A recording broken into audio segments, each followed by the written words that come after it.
ভাবি বলল, শুভঙ্কর, আজ আমার জন্মদিন। আজকে তুমি আর আমি মিলে পার্টি দিব। আজকে তোমার ভাইয়া বাসায় নাই। আমি বললাম, ঠিক আছে ভাবি। তারপর আমি আর ভাবি মিলে জন্মদিনের কেক কেটে তাকে উইশ করলাম। রাত যখন গভীর হলো তখন ভাবি আমাকে বলল, শুভঙ্কর, তুমি না জমিতে চাষ করতে চাইছিলে? আজকে আমার জন্মদিন উপলক্ষে তোমাকে একটা সুযোগ দেওয়া যেতে পারে। দেখব তুমি কতটুকু ফসল ফলাতে পারো। আমি বললাম, সত্যি ভাবি? তখন ভাবি বলল, হ্যাঁ, সত্যি সত্যি, 100% সত্যি। আমি বললাম, আচ্ছা ঠিক আছে ভাবি। তারপর সেদিন রাতে ভাবি আর আমি মিলে অনেক ড্রিঙ্কস করলাম। তারপর ভাবির সাথে আমার যা হলো তা শুনলে বন্ধুরা তোমাদের মাথা গরম হয়ে যাবে। বন্ধুরা, আজকের গল্পটি অনেক ইন্টারেস্টিং। আশা করি গল্পটি শুনে অনেক মজা পাবে। তবে বন্ধুরা, তোমাদের নিকট আমার ছোট্ট একটি অনুরোধ, তোমরা দয়া করে আমার চ্যানেলটিকে সাবস্ক্রাইব করে আমাকে সাপোর্ট করবা। হ্যালো বন্ধুরা, আমার নাম শুভঙ্কর, আমার বয়স 22 বছর।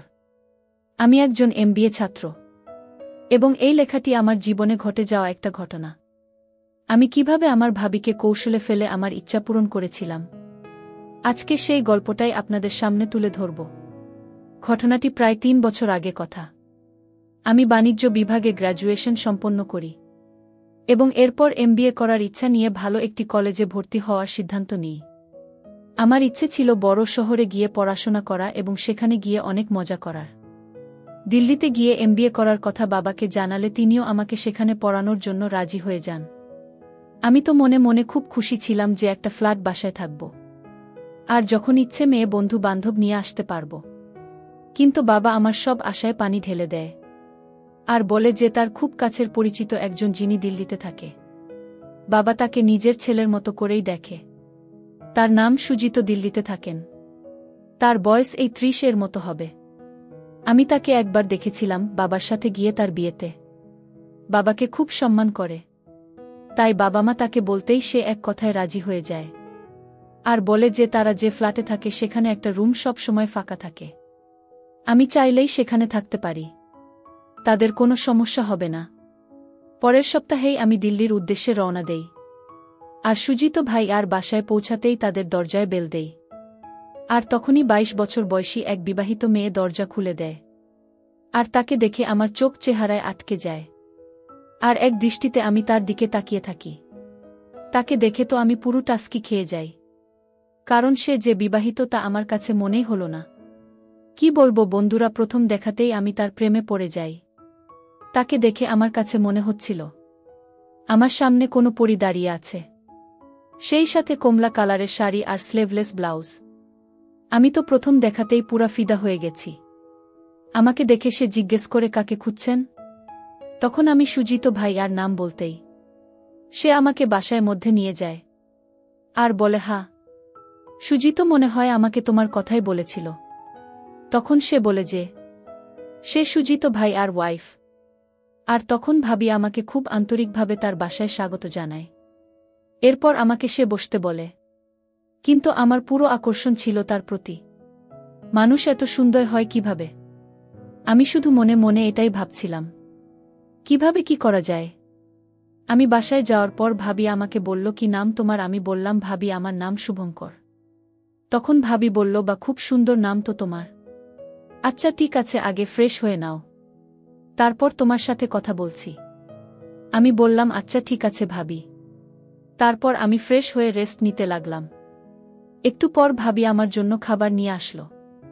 খাবার নিয়ে আসার সময় ভাবি একটি মুচকি হাসি দিয়ে বলল, শুভঙ্কর, অনেক দূর থেকে আসছো, এই নাও খাবার।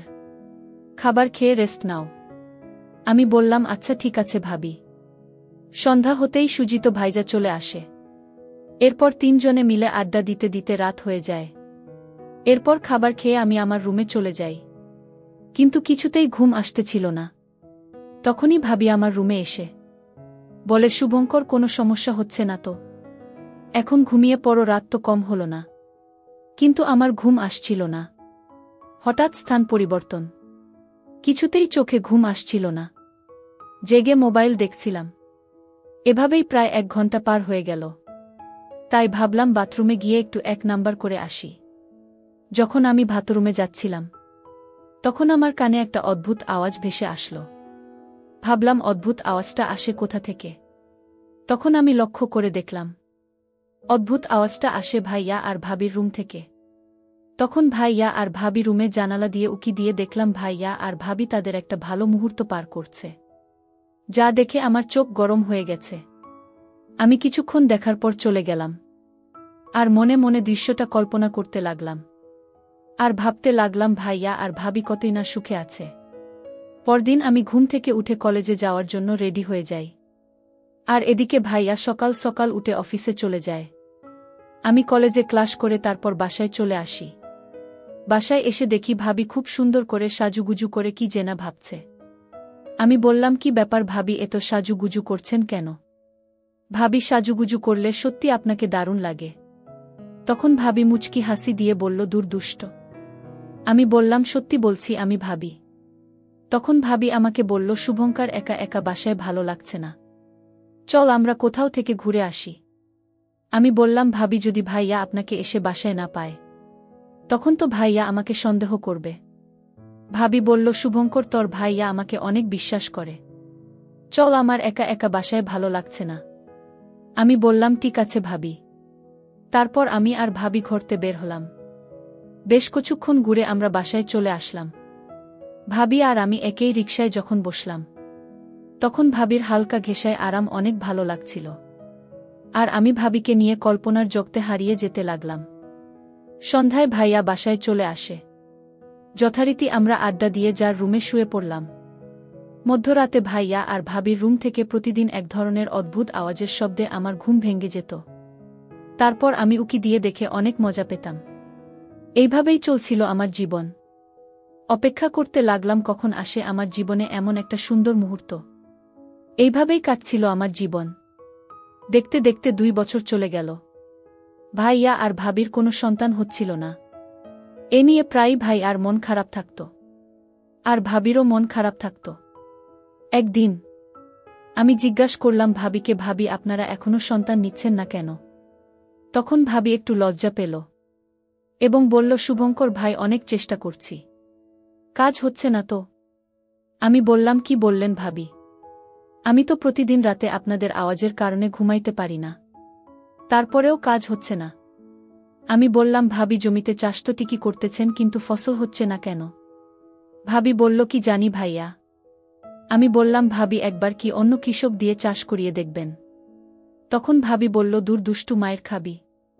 আমি বললাম, ভাবি এই কৃষকটাকে ট্রাই করে দেখতে পারেন, কাজ হলে হয়েও যেতে পারে। তারপর আমি দেখলাম ভাবি একটু মুচকি হাসি দিয়ে চলে গেল। কয়েকদিন পর ভাইয়া অফিসের কাছে 3 দিনের জন্য ট্যুরে চলে গেলেন। আমি তখন পড়ালেখা শেষ করে ঘুমাতে যাব। ঠিক এমন সময় ভাবি খুব সাজুগুজু করে সেজে আমার পাশে এসে বললেন, শুভঙ্কর, আজ আমার জন্মদিন, আজকে তুমি আর আমি মিলে পার্টি দিব। আমি বললাম, ঠিক আছে ভাবি। তারপর আমি আর ভাবি মিলে জন্মদিনের কেক কেটে থাকে উইশ করলাম। রাত যখন গভীর হলো তখন ভাবি আমাকে বলল, শুভঙ্কর, তুমি না জমিতে চাষ করতে চাইছিলে, আজকে আমার জন্মদিন উপলক্ষে তোমাকে একটা সুযোগ দেওয়া যেতে পারে, দেখব তুমি কতটুকু ফসল ফলাতে পারো। আমি বললাম, সত্যি ভাবি? তখন ভাবি বলল, হ্যাঁ সত্যি সত্যি, 100% সত্যি। আমি বললাম, আচ্ছা ঠিক আছে ভাবি। তারপর সেদিন রাতে ভাবি আর আমি মিলে অনেক ড্রিঙ্কস করলাম। দুজনেই তখন প্রায় পাগলের মতো অবস্থা হয়ে গেল। তারপর সেদিন রাতে কি থেকে যে কি হয়ে গেল কিছুই বুঝতে পারলাম না। সকালে উঠে দুজনের অবস্থা একেবারে খারাপ হয়ে গেল। আমি ভাবিকে বললাম, সরি ভাবি, রাতে অনেক বেশি ড্রিঙ্কস করে ফেলেছিলাম, যার ফলে কি থেকে কি হয়ে গেল আমি বুঝতে পারি নাই। ভাবি তুমি আমাকে ক্ষমা করে দিও। তখন ভাবি বলল, দূর বোকা, এটা কোনো ব্যাপার না, সত্যি কথা বলতে আমারও খুব ভালো লেগেছিল। আমি বললাম, সত্যি ভাবি? ভাবি বলল, হ্যাঁ রে 100% সত্যি। আমি বললাম, ভাবি যা হবার হয়েছে, আর কোনো দিন আমরা এই রকম ভুল করব না। ভাবি বলল, আচ্ছা ঠিক আছে, আমার কাজ হয়ে গেছে। আমি বললাম, ভাবি কাজ হয়ে গেছে মানে কি? ভাবি বলল, অপেক্ষা করো, অল্প দিনের ভিতরেই ফসল পাবে। আমি বললাম, সত্যি বলছেন ভাবি? হ্যাঁ শুভঙ্কর, 100% সত্য। 2 মাস পর ভাবি আমাকে একটি সুসংবাদ শোনাল, তার জমিতে নাকি ফসল জন্মেছে। আমি তো তখন অনেক খুশি, কিছুদিন পর বন্ধুরা আমি আমার গ্র্যাজুয়েশন শেষ করে সেখান থেকে চলে আসলাম। তবে স্মৃতিগুলো এখনও আমার মনে পড়ে। বন্ধুরা, আজকে এই পর্যন্তই। আবারও আসব তোমাদের মধ্যে নতুন কোনো ভিডিও নিয়ে। ভিডিওটি যদি তোমাদের ভালো লাগে তাহলে একটি লাইক দাও। প্রতিদিন আমি তোমাদেরকে একটা করে নতুন গল্প উপহার দিব। তাই তোমাদেরকে অনুরোধ করে বলছি, তোমরা যদি এই রকম ধরনের ইন্টারেস্টিং গল্প পেতে চাও তাহলে দয়া করে আমার চ্যানেলটি সাবস্ক্রাইব করো। পরিশেষে তোমাদের সকলের সুস্বাস্থ্য কামনা করি। ভিডিওটি দেখার জন্য তোমাদের সকলকে অসংখ্য ধন্যবাদ।